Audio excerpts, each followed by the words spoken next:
In 1950, the average American house cost about $7,400.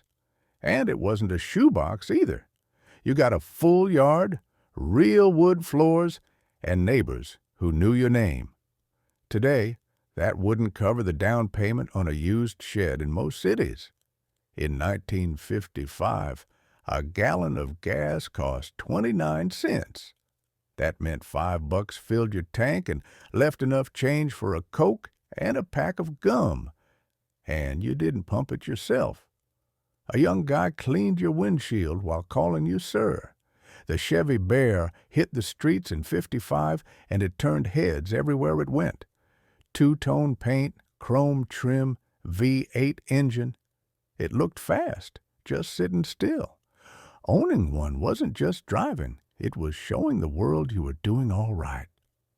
In 1952, Mr. Potato Head became the first toy ever advertised on television.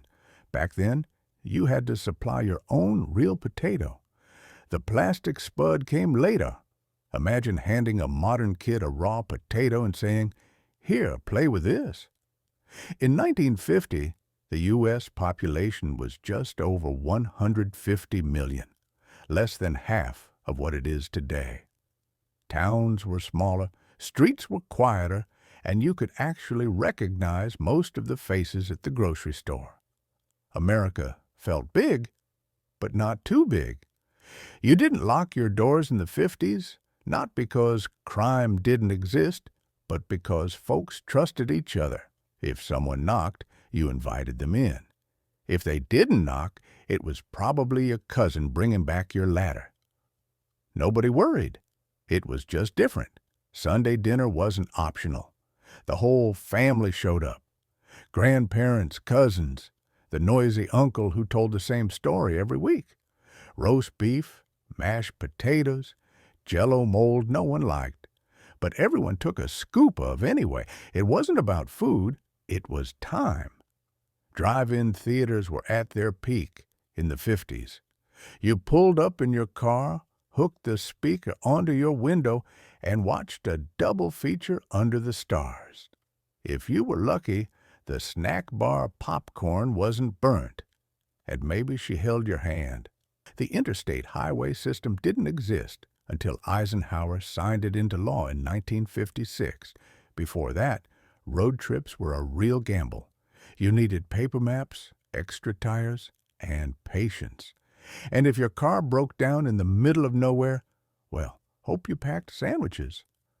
Elvis Presley released his first single, "That's All Right," in 1954. Back then, some folks thought his dancing was scandalous, too much hip, not enough gospel. But for teenagers, he was electric. He didn't just sing, he shook up the whole country one vinyl at a time. Milk came in glass bottles on your front step, delivered by the milkman in the early morning. You heard the clink of bottles and knew the day was starting.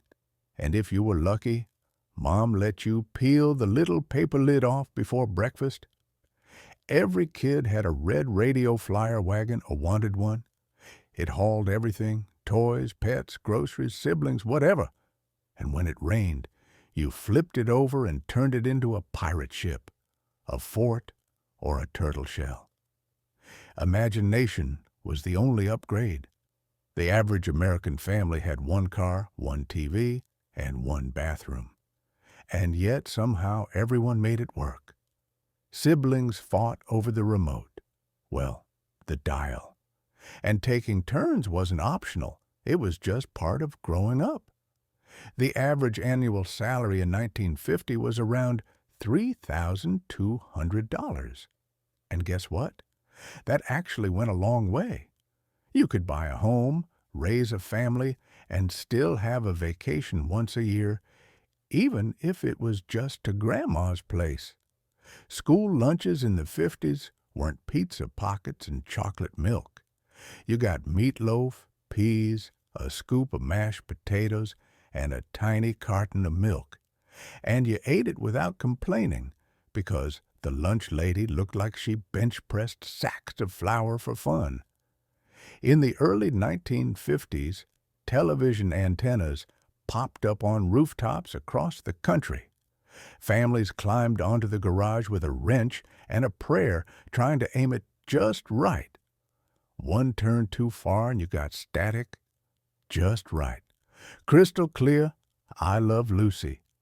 If your mom needed bread in the 1950s, she didn't check an app. She sent you. Grocery stores were small, neighborhood, and everyone knew your name. You handed the clerk $1, got a loaf of bread, some milk, and change back. In 1950, most TVs had screens the size of a dinner plate and weighed as much as a small refrigerator. No remote, no pause button.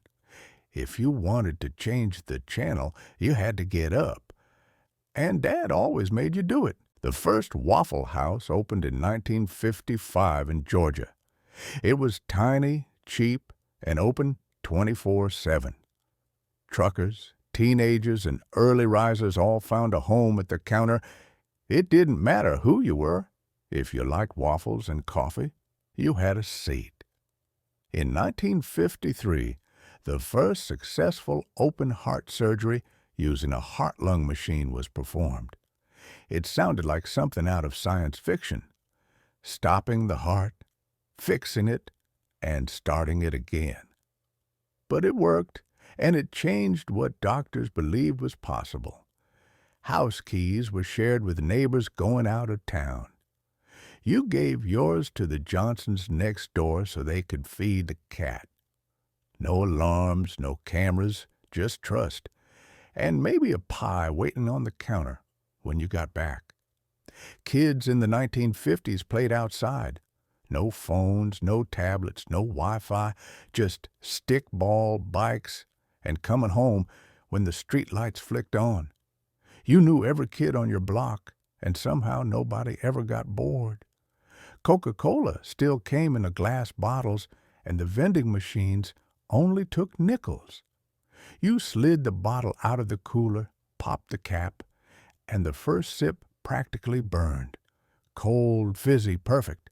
No plastic, no zero sugar, just the real deal. In the 50s, your phone was a rotary dial mounted to the wall. If you messed up dialing the last number, you had to start over. Long-distance calls were a big deal, and if the neighbor picked up on the party line, well, so much for privacy. You didn't need a gym membership in the 1950s. Chores took care of that. Mowing the lawn with a push mower, chopping wood for the stove, hanging laundry outside, hauling water, that was your workout. And somehow your grandpa still had better calves than you. Back then, you dressed up to fly. Men wore suits, women wore gloves. Flying wasn't just transportation, it was an event. You got real meals, legroom, and smiles from the stewardess. And no one ever showed up in sweatpants or tried to bring a goat on board. Back in the 50s, a man's toolbox was a badge of honor. Heavy steel, no labels, just years of grease and know-how.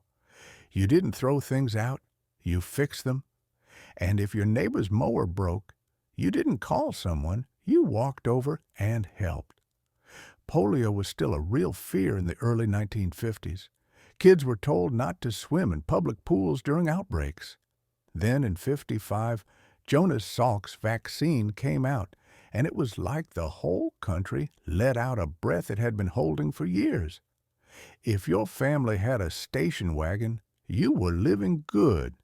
You piled in the back without seat belts, windows down, dog drooling in the wind, Dad shouting over the radio, and Mom passing sandwiches back from a cooler. It wasn't fancy, but it was freedom. The neighborhood barber shop was where stories were told, hair was cut, and secrets were half whispered under the buzz of clippers. You didn't need Yelp. You needed Lou, the guy who'd been cutting your hair since Eisenhower got elected and still charged $2. There was no GPS.